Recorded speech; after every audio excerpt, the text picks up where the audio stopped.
મૂકબધિર માતા પિતાનું નામ રોશન કરતી દીકરી એટલે કે અમદાવાદની રિયા, જેણે 93% સાથે A1 ગ્રેડ મેળવ્યો છે. ધોરણ 10ના પરિણામમાં 93% સાથે A1 ગ્રેડ મેળવ્યો છે.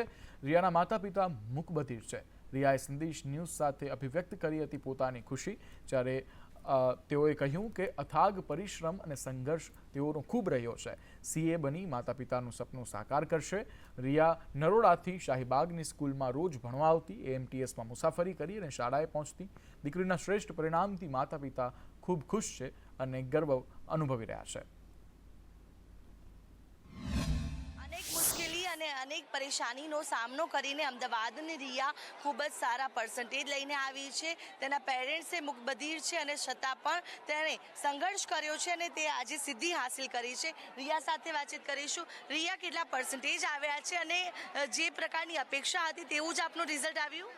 મને 93% આવ્યા છે અને મને આ રિઝલ્ટની અપેક્ષા તો હતી જ, કારણ કે મારા મમ્મી પપ્પાએ HBK સ્કૂલે મારા ડિવાઇન ગ્રુપ ટ્યુશન એટલી મહેનત કરાવી હતી મને કે મને આ રિઝલ્ટની હતી જ અપેક્ષા કે આવવું જ જોઈએ, અને હું આ રિઝલ્ટથી બહુ જ ખુશ થઈ છું. મારા મમ્મી પપ્પા પણ બહુ જ ખુશ થયા છે.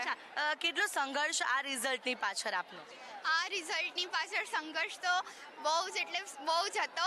આમ ઘરે ક્યારેક એવું થઈ જતું હતું કે મૂકી દઉં, બધું ચોપડા બંધ કરી દઉં, પણ મારા મમ્મી પપ્પા આમ એટલું સારું મોટિવેટ કરતા હતા. સ્કૂલ પણ એટલું સારું મોટિવેટ કરતી હતી. A1 ગ્રેડ તમે લાવો, આમ એટલું કોમ્પિટિશન હતું સ્કૂલમાં કે આમ ભણવાની એવી ઈચ્છા થઈ જતી હતી ને, એટલે મહેનત તો બહુ જ કરવી પડી. આપના પેરેન્ટ્સ મૂકબધિર છે, ત્યારે તેમનું આ સ્વપ્ન પૂરું કરવું આપના માટે એક સ્વપ્ન હતું. આગળ કઈ ફિલ્ડમાં જવા માંગશો? આગળ કયું તેમનું નામ રોશન કરશો? આગળ મને કોમર્સ લઈને મને CA બનવું છે, એટલે હું CA એટલે જ બનવા માંગુ છું કે મારા મમ્મી પપ્પાને હું કંઈક આપી શકું, એમને મારા પર પ્રાઉડ ફીલ થાય, એટલે જ હું CA બનવા માંગુ છું. રોજની કેટલા કલાકની મહેનત હતી ને આપના જેવા અન્ય વિદ્યાર્થીઓને શું સંદેશો આપનો રહેશે? અને મારી રોજની મહેનત તો 4 થી 5 કલાકની હતી. હું સાંજ સુધી કંઈ ભણતી જ નથી, જે સ્કૂલ ટ્યુશનમાં ભણું એ જ. બાકી હું ઘરે આવીને 6 થી 10 ભણતી હતી, પેપર સોલ્વ કરતી હતી, હોમવર્ક કરતી હતી. કરી છે, જેને લઈને તેના પેરેન્ટ્સ છે અને ટીચર્સ છે, તમામની અંદર ખુશીની લાગણી જોવા મળી રહી છે. કેમેરા પર્સન કુંતલ મહેતા સાથે આયુષી યાજ્ઞિક, સંદેશ ન્યૂઝ, અમદાવાદ. તો ગુજરાત બોર્ડનું ધોરણ 10નું પરિણામ જાહેર થઈ ચૂક્યું છે. ધોરણ 10ના પરિણામને લઈ શિક્ષણ રાજ્યમંત્રીની સૌ વિદ્યાર્થીઓને શુભેચ્છા પાઠવવામાં આવી. પ્રફુલ્લ પાનસરિયાએ વિદ્યાર્થીઓને અભિનંદન આપ્યા. નાપાસ થનાર વિદ્યાર્થીઓને ડબલ અભિનંદન આપ્યા. પાનસરિયાએ તેઓએ કહ્યું કે નાપાસ થયેલા વિદ્યાર્થીઓને ડબલ અભિનંદન. આજથી અથાગ મહેનત કરો અને પાસ થાવ. સિલેબસમાંથી જ પ્રશ્ન પૂછાવાની પદ્ધતિ હતી. પદ્ધતિ બદલાવવાના કારણે ડ્રોપ આઉટ રેશિયો પણ ઘટશે. વાલીઓ પણ નવી ઉર્જાથી આગળ આવ્યા છે. અનેક શાળાઓમાં મોટિવેશન માટે હું પણ ગયો હતો. વાલીઓ, શાળા અને સરકારનો સંયુક્ત પ્રયત્ન હતો. આજે ગુજરાતની અંદર વિદ્યાર્થીઓ જે 10મા ધોરણની એક્ઝામ આપી હતી અને 8-9 મહિના પહેલાં જ આદરણીય મુખ્યમંત્રી ભૂપેન્દ્રભાઈ પટેલ સાહેબના માર્ગદર્શન નીચે અમારા સચિવ અને અધિકારીઓ, પરીક્ષા પ્લાનિંગની ટીમ બધા જ સાથે મળીને પરીક્ષા મૂળની અંદર ફેરફાર, યાની કે સિલેબસની અંદરથી જ પેપર પૂછવા, વિદ્યાર્થી જે ભણ્યા છે એમાંથીને જ પેપર કાઢવા, અને બહુ હાર્ડ કાઢી અથવા તો ટેક્સ્ટ બુકથી બહાર પ્રશ્ન પૂછી અને વિદ્યાર્થી જો એમાં કન્ફ્યુઝ થઈ જાય તો એ સારું નહીં કહેવાય. વિદ્યાર્થીઓના એના જે લેવલ પ્રમાણે એક્ઝામિનેશન છે, અને અનેક સ્ટેટની અંદર, ગુજરાતના CBSE બોર્ડની અંદર બધી જ જગ્યાએ આ પ્રકારના પરિણામો પ્રાપ્ત થયા છે. ત્યારે પરીક્ષાના પદ્ધતિની અંદર સંશોધન કરી અને ખૂબ સારી રીતે મારા અધિકારી મિત્રોએ મહેનત કરી. તો અમદાવાદ શહેરના વિજલપુર વિસ્તારમાં આવેલી અસ્માકમ 2 એટલે કે અસ્માકમ 2 સોસાયટીમાં સર્વાનુમતે 2017માં કમિટીની નિમણૂક કરવામાં આવી હતી, જેમાં ચેરમેન, સેક્રેટરી, ખજાનચી અને અન્ય કમિટી મેમ્બરનો સમાવેશ કરાયો હતો. નિમણૂકના થોડા સમય બાદ ચેરમેને તેમના હોદ્દા પરથી રાજીનામું આપ્યા બાદ સેક્રેટરી સંદીપ રંગાડિયાને ચેરમેન બનાવવામાં આવ્યા હતા.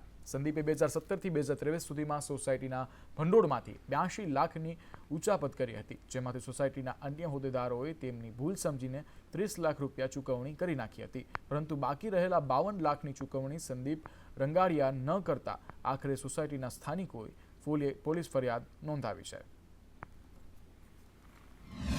આશરે 2017થી પોતે ચેરમેન સેક્રેટરી તરીકે કાર્યરત હજી પણ ઓફિશિયલી જ છે અને આશરે એમને અમે જે ફરિયાદ નોંધાવી છે એ પ્રમાણે 60 લાખ પ્લસની ઉચાપત છે.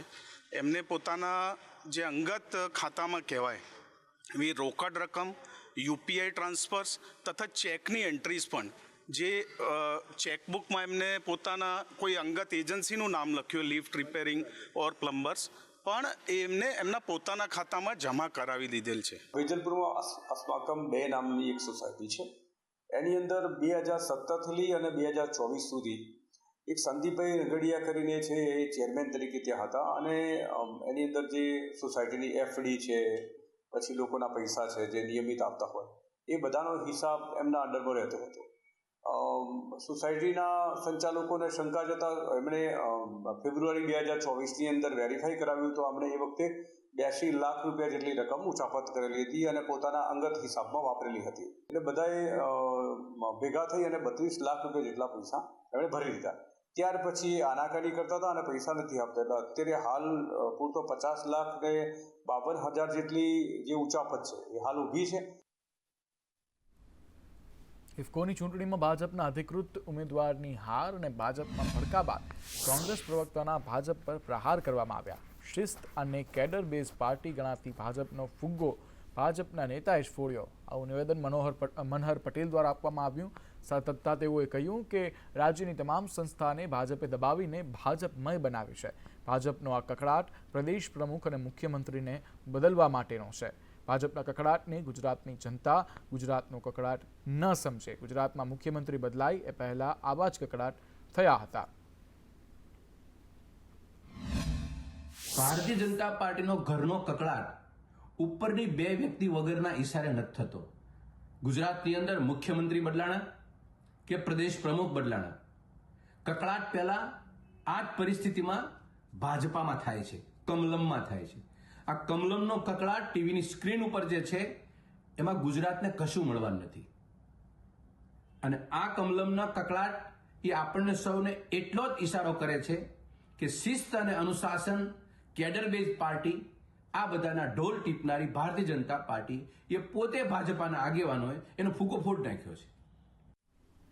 સુરતમાં વ્યાજખોરો સામે પોલીસે લાલ આંખ કરી છે. ગેરકાયદે વ્યાજે રૂપિયા આપી કડક ઉઘરાણી કરતા 5 વ્યાજખોરોની કાપોદ્રા પોલીસે ધરપકડ કરી અને કાયદેસરની કાર્યવાહી હાથ ધરી છે.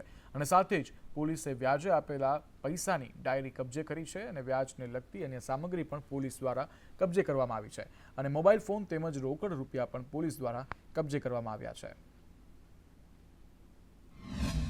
કાપોદ્રા પોલીસ સ્ટેશન દ્વારા જુદી 3 ટીમો બનાવી અને જુદી જગ્યાએ નાના વરાછા, કાપોદ્રા રૂક્ષ્મણી સોસાયટી વગેરેમાં રેડો કરી અને કુલ 5 આરોપીઓને ગેરકાયદેસર રીતે વ્યાજે દેવાના સાહિત્ય સાથે પકડી પાડવામાં આવ્યા છે અને જુદા 5 ગુના દાખલ કરવામાં આવેલા છે અને આ બાબતે હાલ પોલીસ તપાસ ચાલુ છે. અમદાવાદમાં આઈપીએલ જોવા માટે અનેક લોકો આવ્યા હતા, ત્યારે તેઓના વાહનને નહીં અને અનેક લોકો દંડાયા હતા.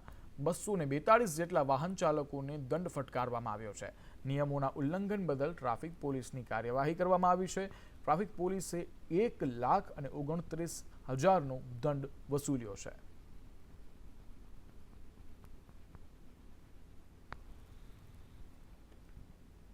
ગુજરાતના પોલીસ વડા દક્ષિણ ગુજરાતની મુલાકાતે છે. Surat police commissioner range IG સાથે મુલાકાત કરી. ચૂંટણી શાંતિપૂર્ણ માહોલમાં પૂર્ણ થતા આ બેઠક યોજવામાં આવી હતી. પોલીસે કરોડોના ડ્રગ્સ પકડવા મામલે અભિનંદન પાઠવ્યા. ખાસ ગેંગ સામે ગુજરાત પોલીસ કડક કાર્યવાહી કરી રહી છે તેને લઈને પણ ચર્ચાઓ કરવામાં આવી. પોલીસની કામગીરીની સાથે મતદારો તરફથી અને રાજકીય પક્ષો તરફથી, ખાસ કરીને રાજકીય પક્ષના નેતાઓ છે, આગેવાનો છે, એ લોકો તરફથી પણ અમારી અપેક્ષાઓ હોય છે. એ લોકોની સાથ અને સહયોગ આપણને મળે એવી અપેક્ષા હોય છે. અને એ અપેક્ષા મુજબ તમામ મતદારો, તમામ રાજકીય પક્ષના લોકો સાથે ખૂબ સારી આપણને મદદ મળી છે, સહયોગ મળી છે. તે બદલ તમામ મતદારોનો પણ ખૂબ ખૂબ આભાર વ્યક્ત કરું છું. તો પ્રથમપુરામાં પરિવાર સાથે વરરાજાએ મતદાન કર્યું. ગામ લોકોને મતદાન કરવા માટે વરરાજાની અપીલ કરવામાં આવી. મતદાન કરી અને તેઓએ પોતાની ફરજ નિભાવી હતી.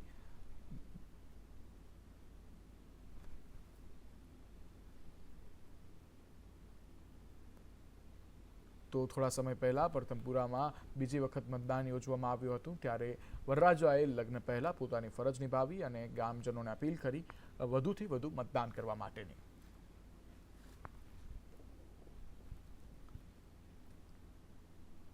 અંબાજી મંદિરને આજે સોનાનું દાન મળ્યું છે. બરોડાના એક શ્રદ્ધાળુએ સોનાનું ગુપ્ત દાન કર્યું છે. 66.960 ગ્રામ સોનાની લગડીનું દાન કરવામાં આવ્યું છે. રૂપિયા 4,89,000ની કિંમતનું સોનાનું માં અંબાને દાન આપવામાં આવ્યું છે, ભેટ આપવામાં આવી છે. અંબાજી મંદિરે સુવર્ણમે બનાવવાની કામગીરી માટે દાતાએ સોનાનું દાન કર્યું છે. બરોડાના દાતાએ સોનાનું દાન કરી અને પોતાની ઓળખ ગુપ્ત રાખવા માટે કહ્યું છે. તો 67.960 ગ્રામ સોનાની લગડીનું માં અંબાજીને ભેટ આપવામાં આવી છે. અંબાજી મંદિરને આજે સોનાનું દાન મળ્યું છે, જ્યારે તેઓ જે દાનવીર છે તેઓએ પોતાનું નામ જે છે તે ગુપ્ત રાખવા માટે અપીલ કરી છે, અને જે કારણોસર તેનું નામ ગુપ્ત રાખવામાં આવ્યું છે.